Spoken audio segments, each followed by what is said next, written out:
Stay away from Christmas, you worthless failure. Helen's text appeared on my screen as I sat parked in front of their house. Snow dusted the windshield. The trunk was packed with gifts I'd spent hours wrapping. No call. No explanation. Just that one sentence, slicing through 20 years of dutiful obedience. I didn't get out. I shifted into reverse, watched their porch shrink in the rearview mirror, and drove. I didn't stop until the Missouri state line was a memory in my rearview. The next morning, their heating was cut off. By evening, their internet went dark. At 9:47 p.m., a final message from Helen. Please fix this. I smiled. She had no idea what was coming. But before I get into all of that, hit the like button and comment where you're listening from. Have you ever had to walk away from people who made you feel worthless? Your stories have reminded me I wasn't alone. I'm Molly Carter, 33, a software consultant in Austin, Texas. Up until last Christmas, I wore reliability like a badge of honor. My entire identity was built on fixing other people's messes. My family engineered me that way. Every crisis, big or small, birthdays, holidays, a missed rent payment, a shattered phone screen, the first call was to me. Molly will handle it. I never complained. I told myself this was love, even when it felt more like a transaction, a debt shrouded in obligation. My parents, Helen and Dennis, still live in Missouri in the same cramped two-bedroom where my sister and I grew up. The air there always smells of stale, pine-scented cleaner and overburnt coffee. My mother, Helen, is a performer who constantly needs an audience. To strangers, her words are soft as silk. At home, they're sharp as shards of glass. My father, Dennis, was a construction worker until a fall broke his back. After that, the pain became his identity, but it was his wounded pride that truly twisted him. Losing his strength made him bitter. Helen became fluent in his resentful silence, using guilt as her native tongue to translate his rage. Then there's Kyla, my younger sister. 28, training to be a physical therapist. She's the easy one, smart, funny, the beloved daughter. She's not cruel. She just learned to survive by making herself small, by staying out of the line of fire.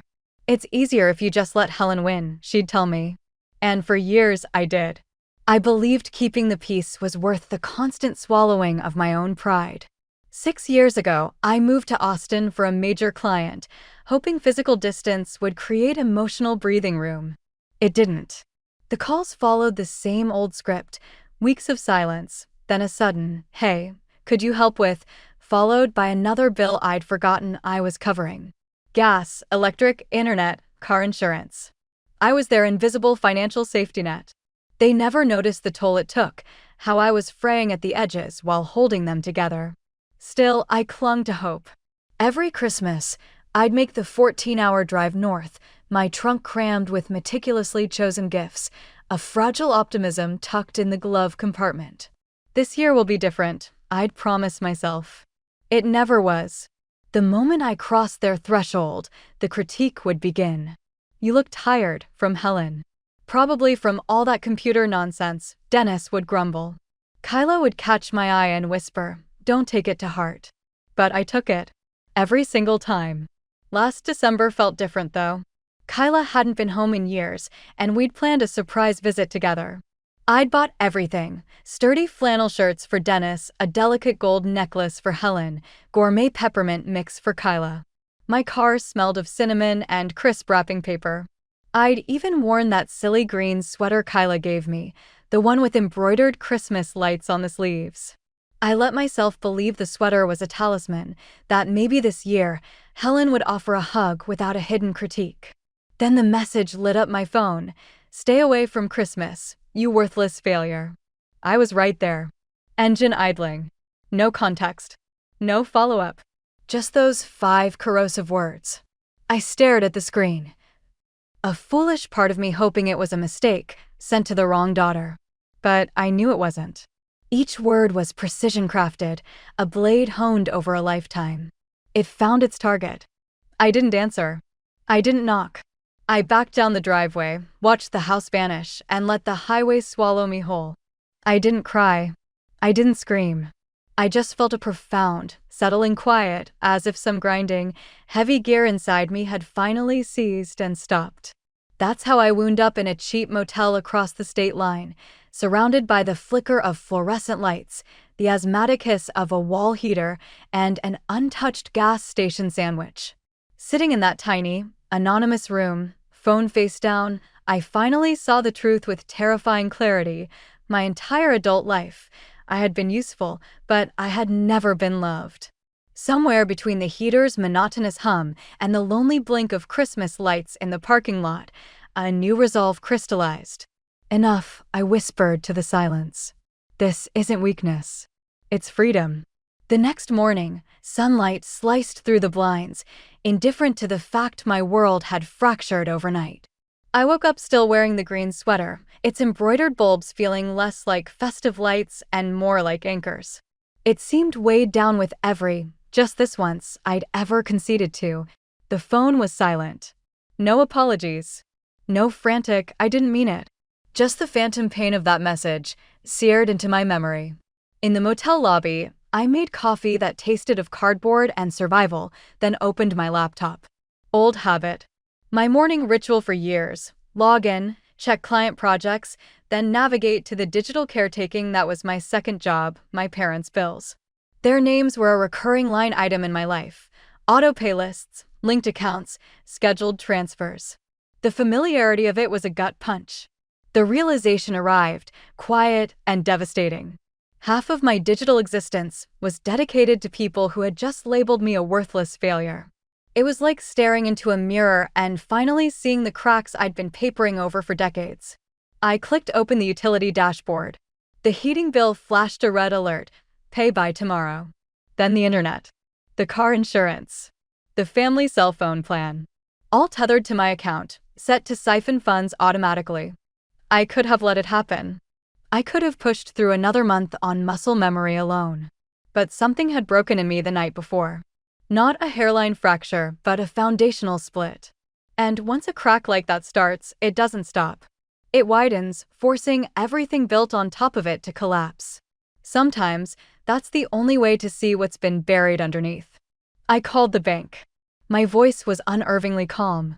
I need to remove my authorization from several linked accounts, I said. The representative asked if I wanted to schedule the change or process it immediately. Immediately. Are you certain? Absolutely. When it was over, I leaned back in the stiff chair. The heater droned on. I waited for the familiar tsunami of guilt. I braced for the panic. Instead, I was met with a deep, breathing quiet. For years, I had mistaken being needed for being loved. Every automatic payment, every settled bill, was a piece of my self-worth I'd mailed back to a house that offered no shelter in return. Helen's text wasn't an anomaly. It was the brutal, unedited truth. My value was conditional, tied solely to my utility. And now I had none. I opened my email. It was a cemetery of obligations, receipts, reminders, renewal notices piling up like unacknowledged debts. Methodically, I began the cancellation process. Heat. Internet. Insurance. Phone. One by one, I watched the services disconnect from my digital dashboard until only my own accounts remained.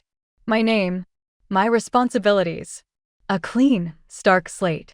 By the time I finished, the coffee was cold. Outside, the snow on the motel parking lot was melting into rivulets under a pale winter sun. It struck me then how small I had made my life, measured in transactions, favors, and the silent art of making myself invisible to avoid conflict. But in that motel chair, I didn't feel small. I felt steady. My phone vibrated. A message from Kyla. A photo of their living room, dark, the Christmas tree absent. She canceled Christmas, the text read. Said it's your fault. I looked at the screen. I wasn't angry, just profoundly sad. Kyla was caught in the crossfire, but I could no longer play the role of mediator, of fixer. My fingers typed out a reply, I know. Hang in there. I stared at it, then hit delete. The instinct to soothe, to manage, was a ghost limb. Habits die hard. Later, I drove through the town. Everywhere, normality glittered, families hauling trees, children laughing, the warm spill of music from cafes. I watched them and wondered if they knew their good fortune to have homes where love wasn't a transaction, where kindness wasn't a currency to be withheld. For the first time, the ache of envy for strangers outweighed the hollow ache of missing my own family. That evening, back at the motel window, I opened a blank document. The cursor blinked, a silent demand. What was I supposed to write? A letter of grievance to my mother? A manifesto to my former self? A formal resignation from the family corporation? None of it fit. Instead, I typed 2 words. They glowed on the screen in the dark room, simple and absolute. I'm done. Nothing else. Because that was the entire truth. Endings aren't always fireworks and slammed doors. Sometimes, they are a silent dissolution, like frost evaporating at dawn, slow, inevitable, and final. The heater beside me cycled on with a soft whir. For the first time in years, I felt a warmth that had nothing to do with the machinery in the wall and everything to do with the quiet revolution inside me. I was no longer purchasing my own love on a payment plan. 2 days later, I was wedged into a booth at a roadside diner that smelled of scorched toast and artificial maple. My laptop was open, not for work, but for the sterile sense of order it provided. The blue glow made the messy world outside the window feel like a manageable simulation. Rain tapped a patient rhythm on the glass. Everything was a study in gray quiet. Then, the first notification arrived on my phone. Heating payment failed. I didn't flinch. I watched the screen fade to black, as if it had delivered a confidential memo meant for my eyes only. 10 minutes later, internet disconnected. An hour after that, auto insurance canceled. Each alert felt like a new, steadier pulse in my own veins, a heartbeat I no longer felt compelled to apologize for. I hadn't sabotaged anything. I hadn't exacted revenge. I had simply withdrawn my consent, and the entire precarious structure, which had only ever looked stable because I was holding it up, began to topple. I had been the invisible scaffolding. Now, with the supports gone, the true weight of everything was finally visible. I could picture it with perfect, painful clarity, Helen in her fraying robe, pacing the linoleum, her voice a serrated blade searching for a target, Dennis, Kyla, the universe. The flicker of a dying bulb. The creeping, palpable cold ascending the stairs as the furnace went silent. For the first time in my life, the vividness of that image didn't come with a corresponding to-do list. It was not my problem. By noon, Kyla's text lit up the screen. The power's out. Helen is panicking. Says she doesn't understand what happened. My finger hovered over the keyboard. Then, I simply pressed the lock button and turned the phone face down on the Formica counter. It vibrated twice more, a distant tremor, and then fell silent. That evening, back in the motel room, the heater's hum was my only company. At 9:47 p.m., the final plea landed. Molly, please fix this. No greeting. No apology. Just the same old command, now thinly veiled in desperation. The cold blue light of the phone etched the room's cheap contours. I knew this script by heart. Fix this. Figure it out. I had been their 24/7 tech support for chaos, the patcher of holes in a boat they insisted on drilling. 9:47. The memory of peppermint from the abandoned gifts in my trunk surfaced, the wrapping paper now wilting in the dark.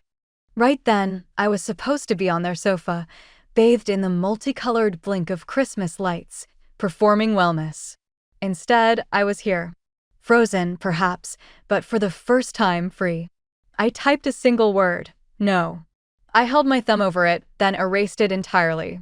She hadn't earned the dignity of a reply. I powered the phone off, set it on the nightstand, and gave my full attention to the heater's consistent drone. People imagine revenge as a spectacle loud, fiery, and worthy of an audience. The truest vengeance is quiet. It looks, from the outside, exactly like peace. The next morning, the lobby TV murmured a weather report. A new snowstorm was bearing down on Missouri. I imagined the old house dark, cold, being gently buried under a blanket of white silence. A sliver of me might have felt guilt. But a stronger, newer voice whispered inside, that isn't cruelty. That's what boundaries sound like. I drove aimlessly that afternoon, following no map. The snow gradually turned to a cold, steady rain. At a rest stop, I watched water cascade in gray sheets over the asphalt and finally switched my phone on. 32 missed calls. 12 voicemails. The early ones were all fury. The middle ones, confusion laced with dread. The final messages held my mother's voice, stripped bare. "Please, Molly, we don't know what to do." I didn't press play. I selected all and hit delete. Getting back into the driver's seat, the air itself felt lighter, rinsed clean. I turned the key. The dashboard illuminated with a soft, unwavering light, steady, calm, reliable. My light. A fundamental truth settled into my bones. I did not have to mend other people's broken things to justify my space on this earth. I drove until the radio dissolved into static, until there was nothing but the road's hypnotic whisper and a quiet, certain voice in my mind, finally speaking the words I'd swallowed for a lifetime. You don't have to supply the peace for someone else's war. By mid-January, the silence around me shifted. It was no longer a peaceful emptiness. It was a held breath, a tense pause waiting for the storm to break. One night, Kyla called. Her voice was a hushed, guilty thing. "Something's wrong," she said. "Helen is forgetting things. Dennis says she's sick. They're fighting all the time." I didn't know what to say. I'd spent weeks building a life separate from their chaos, learning the contours of this new quiet. Yet a part of me, the old wiring, still sparked with worry, and I hated myself for it. "Just stay away," I told her, the words feeling both like a shield for her and a command for myself. A few days later, the ringtone was unfamiliar. Aunt Lee. Her voice was its usual calm, steady anchor. "Molly, we need to talk. There's something you need to know." We met in a forgettable cafe halfway between nowhere and everywhere, the air thick with the smell of industrial cleaner and greasy bacon. Aunt Lee arrived carrying a worn manila folder, swollen with paper. She didn't bother with coffee, just slid the folder across the table to me. "I've been keeping this for a long time." Inside were photocopies. Of my checks. Of the transfers I'd authorized for years, the lifeblood I'd sent back home. But the endorsements on the back, the handwriting wasn't my mother's flowing script. It was a jagged, masculine scrawl. The signatures, uneven and slanted, were unmistakably my father's. "He's been moving money between accounts," Aunt Lee explained, her voice low. "Using your mother's name. And he's been telling everyone, that you stopped helping years ago." The ambient noise of the cafe, the clatter of plates, the hiss of the grill, the chatter sucked away into a vacuum. All that remained was a high, dull ringing in my ears. "He told her I abandoned them." Aunt Lee nodded, her expression grim. She believed him. Everyone did. I didn't realize I was trembling until her hand covered mine on the tabletop, her skin warm against my icy fingers. "I'm going there myself," she said, her gaze unwavering. "This weekend. Just be ready." Saturday dawned gray and brittle, the very atmosphere feeling fragile. Aunt Lee, as promised, arrived unannounced. Kyla was already there, having brought groceries in a futile attempt at normalcy. Helen answered the door in her robe, her eyes vacant and lost. Dennis's initial surprise curdled swiftly into a defensive, blustering anger, the kind that masquerades as authority. As Kyla relayed it later, Aunt Lee marched past them as if she held the deed to the place. She placed the bloated folder on the kitchen table with a definitive thud and said, "We're going to talk about the money." Dennis tried to block her. "This isn't your business." She opened the folder anyway. A cascade of evidence spilled out: bank statements, canceled checks, printed emails. A paper trail of every diverted dollar, every fabricated story.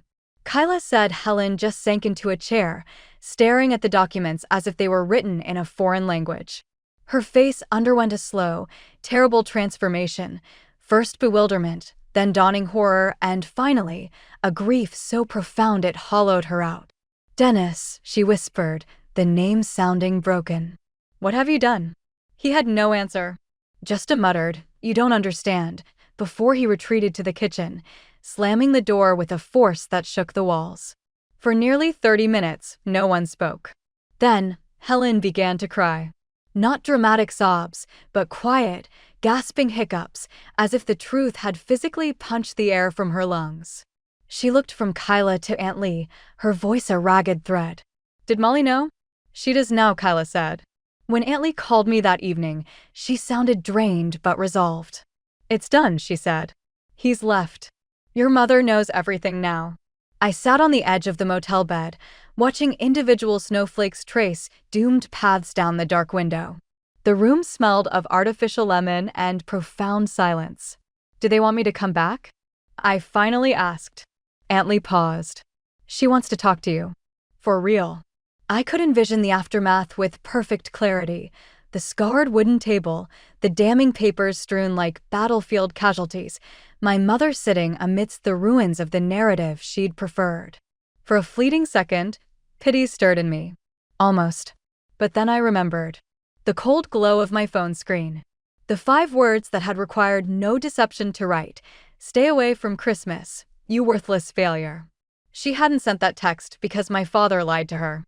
She had sent it because, in that moment and in so many before it, she believed it to be true.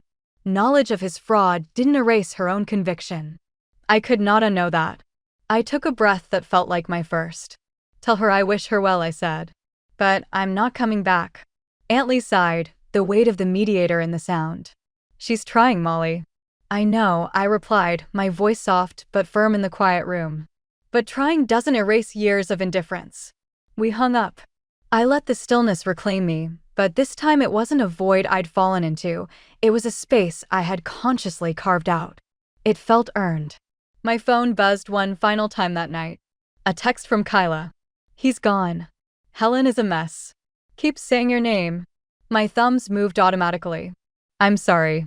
I looked at the words, then deleted them. She didn't need my apology, and I no longer owed it. Instead, I crossed the room and opened the window. A knife edge of winter air sliced through the motel's stale warmth. I leaned into the cold and whispered to the indifferent night, "You built this yourselves, not me." That's the part they never tell you about setting boundaries. Sometimes the most powerful conclusion isn't a dramatic showdown or a gracious forgiveness. It's simply walking away and allowing the unvarnished truth to demolish what was always destined to collapse. I lay back on the bed, watching the snow blur the world into soft, forgiving shapes. A tired, faint smile touched my lips, not one of joy, but of grim recognition. She had no idea it had already begun. And now it finally had. After a week, the calls ceased altogether. The unknown numbers and voicemails saturated with guilt and fury finally stopped. Just silence. It's astonishing how quickly chaos consumes itself when its fuel, my compliance, is permanently removed. By then, I had moved into a short-term apartment in Austin, a one-bedroom with creaky floors and morning sun that painted the sofa in bright, warm squares. This silence wasn't a void, it was a space I had cultivated. For the first time in my adult life, I woke without the visceral sensation of a demand waiting in my inbox, a bill needing my name, a crisis requiring my intervention. The absence of expectation was a profound presence.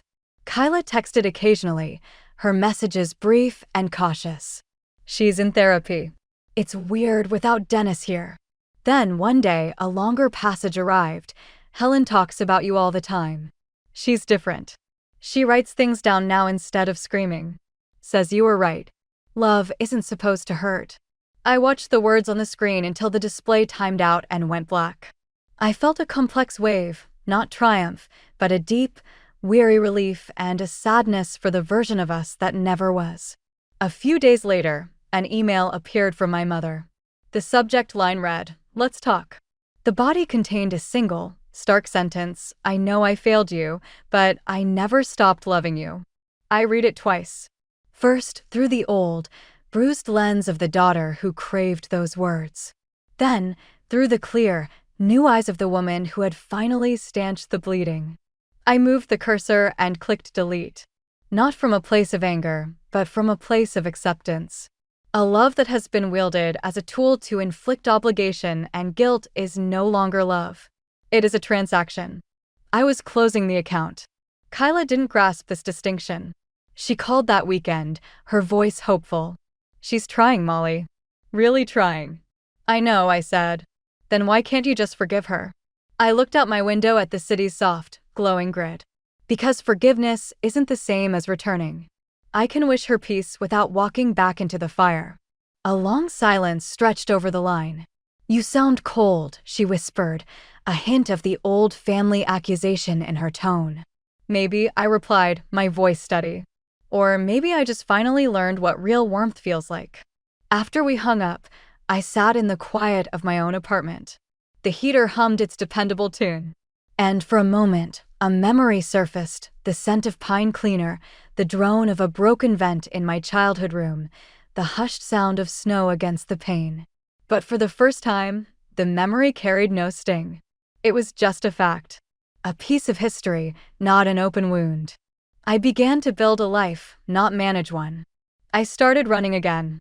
I signed 2 new clients whose projects excited me. I filled the apartment with resilient plants that thrived on minimal attention. I learned to cook meals that required more than boiling water. And when acquaintances asked about my family, I no longer contorted myself into excuses. I simply said, "We're not close." It was simple. It was honest. It was free. One evening, as the Texas sky blazed with orange and purple, I took the green Christmas sweater from the back of my closet. I had kept it without knowing why. I folded it carefully, carried it to the balcony, and placed it on the railing. A gentle evening breeze lifted its edge, and I let go. It spiraled down slowly, caught for a moment on the branches of a live oak below my window. The embroidered lights glinted once in the dying sun, a final, faint sparkle. That was my last, wordless goodbye. People often envision revenge as a spectacular drama, a confrontation, a fiery speech, a victory to be celebrated. My revenge was quiet. It required no audience and left no debris. It was simply a piece so profound it needed no validation. I poured a cup of tea, opened the window wide, and let the cool, free air wash through the room. Somewhere far to the north, my family was learning to navigate a world without my constant mediation. And here, in this quiet space, I was finally learning to inhabit a world built solely for myself. I realized then, silence can be the most resonant form of rebellion. It doesn't shout or seek permission. It just settles, final and calm. People like my parents believe control is seized through noise, through shouts, guilt, and relentless demand. But true control is found in the sovereign power of non-response. It is the deliberate choice of peace over the exhausting pursuit of resolution. I don't hate them. Hatred would still tether me to their narrative, guaranteeing me a role in the next act. I have simply left the theater. And when you stop showing up for the performance, the story ends on your terms. Now, as the holiday season approaches, I don't pack a suitcase or buy wrapping paper. I light a single candle. I brew peppermint tea. I let the quiet, my quiet, fill the rooms I call my own. Sometimes I think of that text, "Stay away from Christmas," and I understand it was the most honest gift she ever gave me. My leaving wasn't an act of cruelty.